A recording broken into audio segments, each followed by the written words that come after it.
எல்லாம் மாறிய நாள், என் வாழ்க்கை எப்போது மாறியது என்று கேட்டால், நான் எந்த தயக்கமும் இல்லாமல் அந்த ஒரு நாளைச் சொல்வேன். மே மாதத்தின் கடைசி கிழமை இருக்கும். அன்று காலை மிகவும் சாதாரணமாகத்தான் இருந்தது. சமையலறை ஜன்னல் வழியாக மெல்லிய சூரிய ஒளி உள்ளே வந்து விழுந்தது. நான் வழக்கம் போல் காபி தயாரித்துக் கொண்டிருந்தேன்.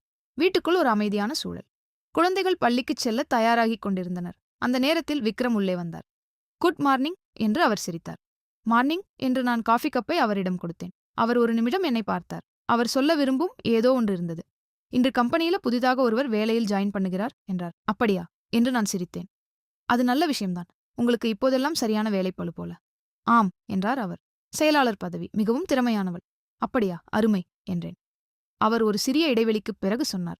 அவள் பேர் சாரா. அவளுக்கு 25 வயது. நான் ஒரு நிமிடம் யோசித்தேன். ஆனால் அது என்னை பாதிக்கவில்லை. ஏன் பாதிக்க வேண்டும்? நான் என் கணவர் மீது நம்பிக்கை இருந்தது. நாங்கள் திருமணமாகி 10 வருடங்கள் ஆகுகிறது. அந்த 10 வருடங்கள் என் வாழ்வில் மிகவும் அழகான தருணங்கள்.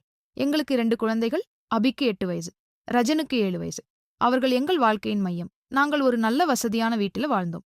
ஒரு அமைதியான நகரப்புற பகுதியில். விக்ரம் ஒரு வெற்றிகரமான தொழிலதிபர். நான் ஒரு ஆரம்ப பள்ளி ஆசிரியர். எங்கள் வாழ்க்கை மகிழ்ச்சியும் அன்பும் நிறைந்ததாக இருந்தது. அல்லது அப்படித்தான் நான் நினைத்தேன். முதல் சில வாரங்கள் எதுவும் மாறவில்லை. அவர் வழக்கம்போல் வீட்டிற்கு வந்தார். குழந்தைகளுடன் விளையாடினார். நாங்கள் சேர்ந்து இரவு உணவு சாப்பிட்டோம், டிவி பார்த்தோம். எல்லாம் பழையபடி இருந்தது. ஆனால் மெதுவாக, மிக மெதுவாக சில சிறிய மாற்றங்கள் ஆரம்பித்தன. முதலில் அவர் தாமதமாக வீடு திரும்ப ஆரம்பித்தார். ஆபீஸில் வேலை இருக்கிறது என்றார். ஒரு முக்கியமான புரோயட் முடிக்க வேண்டும். தாமதமாக வருவேன் என்பார். சரி என்றேன். நீ கவனமாக இரு. படிப்படியாக அவர் தனது தோற்றத்தில் அதிக கவனம் செலுத்த ஆரம்பித்தார். புதிய சட்டைகள் வாங்கினார். அடிக்கடி ஹேர் கட் செய்தார். ஒரு புதிய வாசனை திரவம். நான் இன்னும் தொழிலில் கூடிய கவனமாக இருக்க வேண்டும் என்றார். நான் பெருமையடிப்பேன். ஆனால் அதோடு இன்னொரு விஷயம். அவர் தனது கைபேசியை அடிக்கடி பார்த்தார். சில நேரங்களில் அவர் மெதுவாக சிரித்தார். யாரு என்று கேட்டால், வேலை விடயம் என்றார். நான் நம்பினேன். நான் அவரை முழுமையாக நம்பினேன். ஒரு நாள் வெள்ளிக்கிழமை பிற்பகல். விக்ரம் வீட்டில் மறந்துபோய் விட்டுச் சென்ற ஒரு முக்கியமான கோப்பை நான் அலுவலகத்திற்கு கொண்டு சென்றேன். அது ஒரு சாதாரண விஷயம்தான். ஆனால் அந்த நாள் என் வாழ்க்கையை மாற்றிய நாள். அலுவலகத்துக்குள் நுழைந்தவுடனே நான் அவளை பார்த்தேன். சாரா. அவள்தான் விக்ரமின் புதிய செயலாளர். அவள் விக்ரமின் மேசையில் உட்கார்ந்து கொண்டிருந்தாள். நீண்ட முடி, அழகிய கண்கள், அழகாக உடை அணிந்திருந்தாள். அவள் ஒரு அலுவலகத்தில் இருப்பதை விட ஒரு மாத இதழ் அட்டையில் இருக்க வேண்டிய ஃபோஸில் தோன்றினாள். அவள் என்னை பார்த்து சிரித்தாள். நீங்கள்தான் அகிலா என்றாள். உங்களைப் பற்றி நிறைய கேட்டிருக்கிறேன். அவள் குரல் மென்மையாக இருந்தது. நான் சிரித்தேன். ஆம், நான் தான். அந்த நேரத்தில் விக்ரம் உள்ளே வந்தார். அவர் என்னை பார்த்ததும் சிறிது அதிர்ச்சி அடைந்தார். அகிலா, நீ இங்கே? இந்த கோப்பை மறந்துவிட்டீர்கள் என்றேன். அவர் அதை வாங்கிக் கொண்டார். நன்றி என்றார். அவர் என்னை முத்தமிட்டார். ஆனால் அந்த முத்தம் ஏதோ மாறுபட்டதாக இருந்தது. என் மனதில் ஒரு சிறிய உணர்வு. ஏதோ சரியாக இல்லை என்று என் உள்மனம் சொன்னது.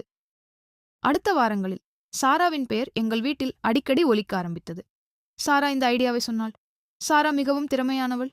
சாரா இல்லையெனில் இந்த ப்ரோயட் முடிஞ்சிருக்காது. நான் சிரித்தேன். கேட்கிற மாதிரி இருந்தேன். ஆனால் உள்ளுக்குள் என் மனதில் ஒரு சிறிய குரல் ஏதோ சரியில்லை என்று கூறிக்கொண்டிருந்தது. ஒரு நாள் இரவு விக்ரம் குளியலறையில் இருந்தார். அவரது கைபேசி படுக்கையின் அருகில் இருந்தது. அந்த நேரத்தில் ஒரு SMS வந்தது. போந்திரை ஒளிர்ந்தது. என் கண்கள் தானாகவே அதை பார்த்தது. நான் உன்னை மிஸ் செய்கிறேன். என் இதயம் ஒரு நொடி திக்கென்று நின்றது.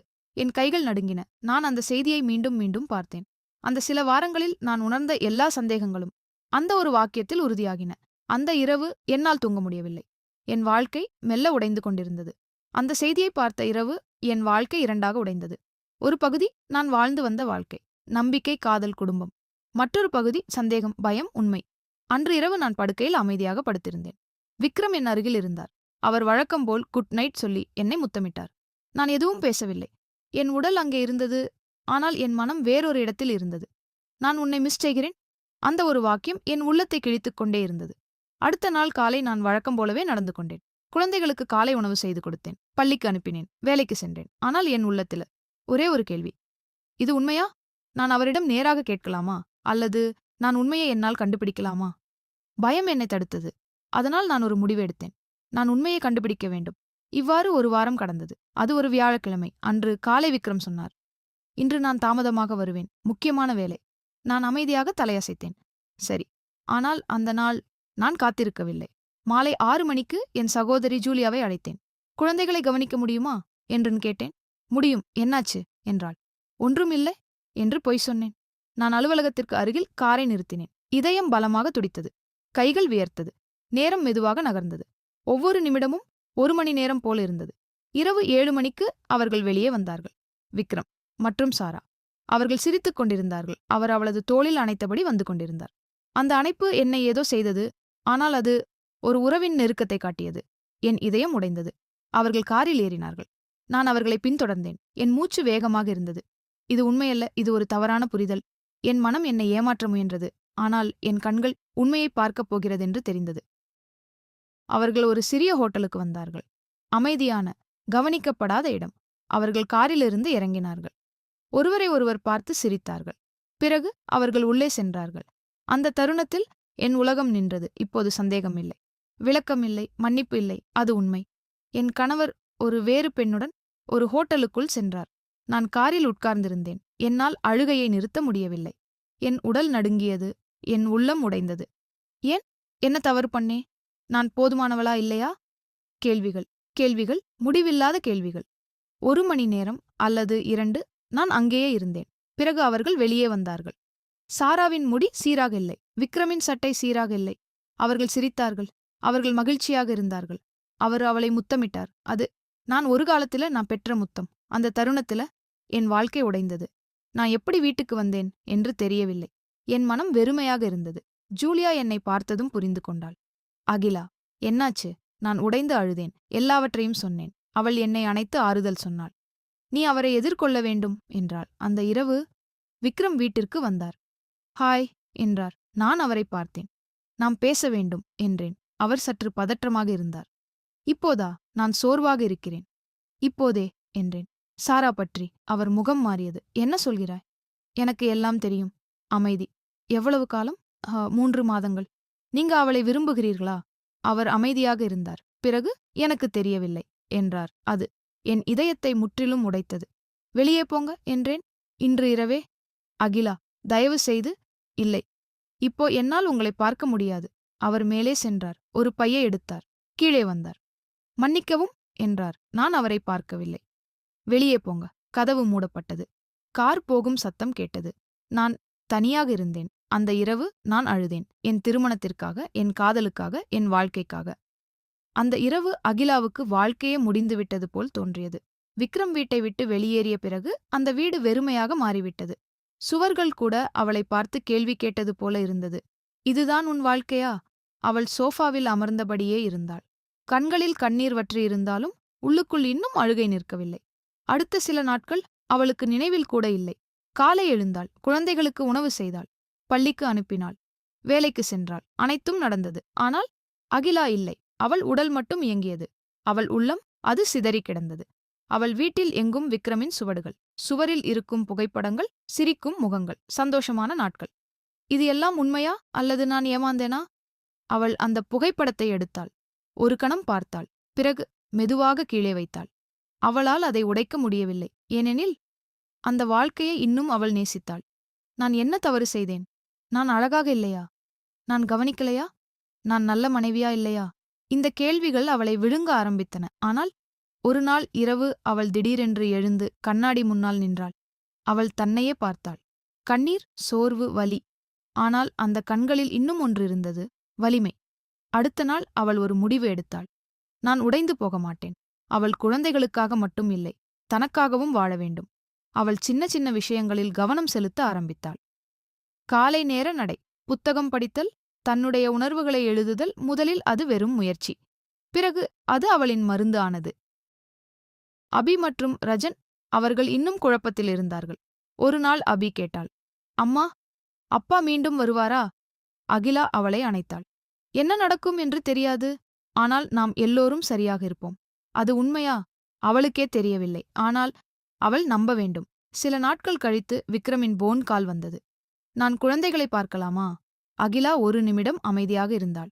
ஆம், அவர்கள் உங்கள் குழந்தைகள். அவன் வந்தான். குழந்தைகள் ஓடி வந்து அவனை கட்டிப்பிடித்தார்கள். அந்த காட்சி அகிலாவின் இதயத்தை உடைத்தது. அவள் புரிந்து கொண்டாள். இந்த உறவு முற்றிலும் முடிந்துவிட முடியாது.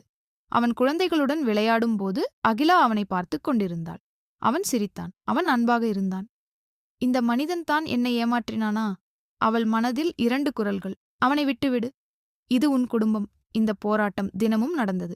ஒரு மாலை நேரம் குழந்தைகள் வெளியே விளையாடிக் கொண்டிருந்தனர். விக்ரம் மெதுவாக சொன்னான், நாம் பேசலாமா? அகிலா மூச்சை இழுத்து விட்டாள். சொல்லுங்க. அவன் அமைதியாக இருந்தான். பிறகு மெதுவாக, நான் தப்புச் செய்து விட்டேன். ஆனால் நான் இப்பவும் உன்னை நேசிக்கிறேன். அகிலா உடனே பதில் சொல்லவில்லை. நான் உங்களை நம்ப முடியுமா என்றாள். அது ஒரு கேள்வி இல்லை, ஒரு காயம். விக்ரம் அந்த நாளில் முதல் முறையாக முழுமையாக மனம் திகழ்ந்தான். அவன் சொன்னான். அவன் பயங்கள், அவன் தனிமை, அவன் தவறுகள். அவள் அமைதியாக கேட்டாள். முன்பு போல சண்டையிடவில்லை. இந்த முறை அவள் புரிந்து கொள்ள முயன்றாள். அன்று இரவு அகிலா தனியாக படுத்திருந்தாள். ஆனால் இந்த முறை அவள் முழுவதும் இருட்டில் இல்லை. சிறிய ஒளி ஒன்று இருந்தது. இது முடிவா அல்லது புதிய தொடக்கமா? அவளுக்குத் தெரியவில்லை. ஆனால் அவள் புரிந்து கொண்டாள். வலி இன்னும் உள்ளது, காயமாறவில்லை. ஆனால் அவள் எழுந்து நிற்க ஆரம்பித்து விட்டாள். அடுத்த நாள் காலை அகிலா காஃபி செய்தாள். ஜன்னல் வழியாக சூரியன் ஒளிர்ந்தது. அவள் மெதுவாக சிரித்தாள். அது பெரிய சந்தோஷமில்லை, ஆனால் அது ஒரு தொடக்கம். அந்த சிறிய சிரிப்பு அகிலாவின் வாழ்க்கையில் ஒரு புதிய தொடக்கத்தின் அறிகுறி. ஆனால் அது எளிதான பாதையில்லை. நம்பிக்கை என்பது கண்ணாடியைப் போல. ஒரு முறை உடைந்தால் அதை ஒட்ட முடியும், ஆனால் பிளவுகள் எப்போதும் தெரியும். அகிலா இதை நன்றாக உணர்ந்தாள். விக்ரம் மீண்டும் வீட்டிற்கு வர ஆரம்பித்தான். முதலில் குழந்தைகளுக்காக, பிறகு மெதுவாக அவளுக்காகவும். அவன் முயற்சி செய்தான். நேரத்திற்கு வீடு வருதல், அவளிடம் பேச முயற்சித்தல், குழந்தைகளுடன் அதிக நேரம் செலவிடுதல். ஆனால் அகிலாவின் உள்ளத்தில் ஒரு கேள்வி மட்டும். இது உண்மையா அல்லது மீண்டும் ஒரு நடிப்பா? நாட்கள் வாரங்களாக மாறின, வாரங்கள் மாதங்களாக மாறின. ஒவ்வொரு நாளும் ஒரு சோதனை. ஒரு நாள் விக்ரம் தாமதமாக வந்தான். அகிலாவின் இதயம் உடனே பதற்றமடைந்தது. மீண்டும் இதேதானா? அவள் கோபமாக கேட்டாள். எங்கே போனீங்க? அவன் அமைதியாக பதிலளித்தான். மீட்டிங் நீண்டு கொண்டே சென்றது.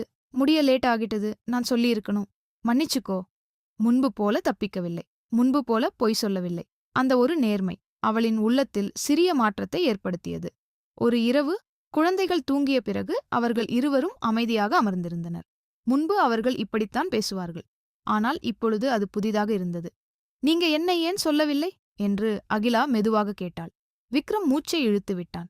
நான் பயந்தேன், உன்னை இழந்து விடுவேனோ என்று. அகிலா சிரித்தாள். ஒரு கசப்பான சிரிப்பு. அதை மறைக்கிறதால் தான் நீங்க என்னை இழந்தீங்க. அந்த வார்த்தைகள் அவர்களுக்குள் ஒரு உண்மையை வெளிப்படுத்தின. அவர்கள் இருவரும் புரிந்து கொண்டார்கள். இந்த உறவு முன்பு போல இல்லை.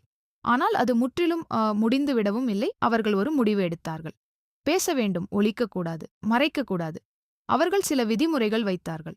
எந்த விஷயமும் மறைக்கக்கூடாது. கோபம் இருந்தாலும் பேச வேண்டும். வாரத்திற்கு ஒரு நாள். நாம் மட்டும். அது ஆரம்பத்தில் செயற்கையாக இருந்தது. ஆனால் மெதுவாக அது உண்மையாக மாறியது. ஒரு நாள் மாலை அவர்கள் இருவரும் வெளியே உணவுக்கு சென்றனர். அது ஒரு சாதாரண டின்னர் அல்ல. அது ஒரு முயற்சி. அகிலா அவனை பார்த்தாள். அவன் சிரித்தான். அவன் கண்களில் வருத்தம் இருந்தது. ஆனால் அதோடு அன்பும் இருந்தது. அவள் திடீரென்று உணர்ந்தாள். நான் இன்னும் அவனை நேசிக்கிறேன். அது அவளை பயமுறுத்தியது. அன்பு மீண்டும் வளர ஆரம்பித்தது. ஆனால் அதோடு சேர்ந்து பயமும் வந்தது. மீண்டும் இதே நடந்தால்? ஒரு நாள் அவள் நேராக கேட்டாள். நான் மீண்டும் உங்களை நம்பினால் மீண்டும் நம் வாழ்வு உடைந்து போகுமா? விக்ரம் அவளை நேராக பார்த்தான். நான் அதை மறுபடியும் செய்ய மாட்டேன். ஏனெனில் என்னால் என்னை கூட மன்னிக்க முடியாது. அது ஒரு வாக்குறுதி அல்ல. அது ஒரு பயத்தின் உண்மை. மாற்றம் பெரிய விஷயங்களில் இல்லை, சின்ன விஷயங்களில்தான். காலையில் காஃபி. நீ எப்படி இருக்க என்ற கேள்வி. ஒரு சின்ன தொடுதல். இந்த சின்ன விஷயங்கள் மீண்டும் ஒரு உறவை கட்ட ஆரம்பித்தன. அபி ஒரு நாள் சொன்னாள். அம்மா, நீங்களும் அப்பாவும் மீண்டும் பழைய மாதிரி பேசுறீங்க. அகிலா சிரித்தாள். அது நல்லதா? ஆம், நான் அதை மிஸ் பண்ணேன். அந்த வார்த்தைகள் அகிலாவின் மனதை உருக்கியது. ஒரு வருடம் கடந்தது. அவர்கள் இன்னும் முயற்சித்துக் கொண்டிருந்தார்கள். சில நாட்கள் நல்லது, சில நாட்கள் கடினம். ஆனால் ஒரு விஷயம் மாறிவிட்டது. அவர்கள் இப்போது ஒரே பக்கம். ஒரு நாள் இரவு அவர்கள் இருவரும் தோட்டத்தில் அமர்ந்திருந்தனர். நிசப்தம், ஆனால் அது இனிமையானது. விக்ரம் மெதுவாக சொன்னான். நாம் சரியாகிவிட்டோமா? அகிலா சிரித்தாள். இல்லை, ஆனால் நாம் சரியாகும் நிலையில் இருக்கிறோம். அவன் அவளின் கையை பிடித்தான். இந்த முறை அவள் அதை விடவில்லை. அவள் புரிந்து கொண்டாள். காதல் என்பது உணர்வு மட்டும் அல்ல, அது ஒரு தேர்வு. தினமும் எடுக்க வேண்டிய தேர்வு. அவள் தேர்வு செய்தாள். போய்விடாமல் இருக்க, மீண்டும் நம்ப முயற்சிக்க, அன்பை மீண்டும் உருவாக்க. இது முடிவா? இல்லை, இது ஒரு புதிய கதை. முன்பு இருந்ததை விட வேறுபட்டது. ஆனால் உண்மையானது. நேரம் பலத்தை கற்றுத்தரும். ஆனால் சில காயங்கள், அவை மறையாது, அவை மாறும்.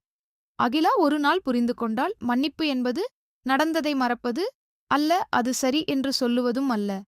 மன்னிப்பு என்பது அந்த வலியை என் வாழ்க்கையை கட்டுப்படுத்த விடமாட்டேன் என்ற தீர்மானம். உள்ளத்தின் சண்டை இன்னும் முடிவடையவில்லை. அவள் வெளியில் அமைதியாக இருந்தாலும் சில இரவுகளில் அந்த நினைவுகள் திரும்பி வந்தன. அந்த மெசேஜ், அந்த ஹோட்டல், அந்த முத்தம் அவள் கண்களை மூடினாலும் அவை மறையவில்லை. ஒரு இரவு அவள் அழுதாள். விக்ரம் கவனித்தான். என்னாச்சு என்றான். அவள் முதல் முறையாக உண்மையாக சொன்னாள். நான் கடந்த காலத்தை மறக்க முயற்சிக்கிறேன். ஆனா சில நேரம் முடியவில்லை. இந்த முறை விக்ரம் தன்னை நிரூபிக்கவில்லை, விளக்கம் கொடுக்கவில்லை. அவன் மெதுவாக சொன்னான். நீ இப்படி உணர்வது சரிதான். நான் காத்திருக்கிறேன். அந்த ஒரு பதில் அகிலாவின் உள்ளத்தை அமைதிப்படுத்தியது. அவர்கள் இன்னும் முயற்சித்துக் கொண்டிருந்தார்கள். ஆனால் இப்பொழுது அது வேறுபட்டது. அவர்கள் உணர்வுகளை மறைக்கவில்லை. அவர்கள் வலியை பகிர்ந்தார்கள். அவர்கள் ஒருவருக்கொருவர் இடம் கொடுத்தார்கள். ஒரு நாள் மாலை மழை பெய்து கொண்டிருந்தது. அவர்கள் இருவரும் ஜன்னலருகில் அமர்ந்திருந்தனர். அகிலா திடீரென்று விக்ரமின் தோளில் தலையை சாய்த்தாள். அது ஒரு சிறிய செயல். ஆனால் அது ஒரு பெரிய மாற்றம். அகிலா கேட்டாள், நீங்க மீண்டும் இப்படி செய்வீங்களா? அது ஒரு குற்றச்சாட்டு அல்ல, அது ஒரு பயம். விக்ரம் மெதுவாக சொன்னான். நான் அந்த மனிதன் இல்லை எனிமோர். அந்த தவறு என்னை மாற்றிவிட்டது. அவள் அவனை பார்த்தாள். இந்த முறை அவள் கண்களில் சந்தேகம் மட்டும் இல்லை, சிறிய நம்பிக்கை இருந்தது. குழந்தைகள். அவர்கள் இப்போது சிரித்தார்கள். வீட்டில் சத்தம் மீண்டும் வந்தது. சிரிப்பு, சண்டை, அன்பு. ஒரு நாள் ரஜன் சொன்னான், இப்போ எல்லாம் நல்லா இருக்கு இல்ல? அகிலா சிரித்தாள். ஆம், மெதுவாக. ஒரு உண்மை, மன்னிப்பு ஒரு நாளில் நடக்காது. அது ஒரு நாள் தோறும் தேர்வு. அகிலா இன்னும் சில நேரங்களில் வலியை உணர்ந்தாள். ஆனால் இப்போது அந்த வலி அவளை கட்டுப்படுத்தவில்லை. இந்த உறவு முன்பு இருந்தது போல இல்ல. ஆனால் அது அதிகமாக உண்மையானது, அதிகமாக நேர்மையானது, அதிகமாக விழிப்புணர்வானது. அது ஒரு பெர்ஃபெக்ட் காதல் இல்லை. அது ஒரு போராடி வென்ற காதல். ஒரு நாள் காலை அகிலா விக்ரமை பார்த்தாள். அவன் தூங்கிக் கொண்டிருந்தான். அவள் மெதுவாக சிரித்தாள். நான் அவரை மன்னிச்சிட்டேனா? அவள் மனதில் பதில் வந்தது. முழுமையாக இல்ல. ஆனா நான் அந்த பாதையில் இருக்கிறேன். அவள் புரிந்து கொண்டாள். மன்னிப்பு சமம் பலவீனம் இல்லை. அது ஒரு வலிமை. அது தன்னை காப்பாற்றும் வழி. அவர்கள் உண்மையில் சந்தோஷமடைந்தார்களா? ஆம். ஆனால் அது முழுமையான சந்தோஷம் இல்லை. அது காயங்களுடன் வாழ கற்றுக்கொண்ட உறவு. உடைந்தாலும் மீண்டும் கட்டப்பட்ட அன்பு. அகிலா ஒரு நாள் டயரியில் எழுதியாள். அவர் என்னை மனதை உடைத்தார். ஆனா நான் என்னை மீண்டும் கட்டினேன். அதனால்தான் இப்போது இந்த அன்பு வேறுபட்டது.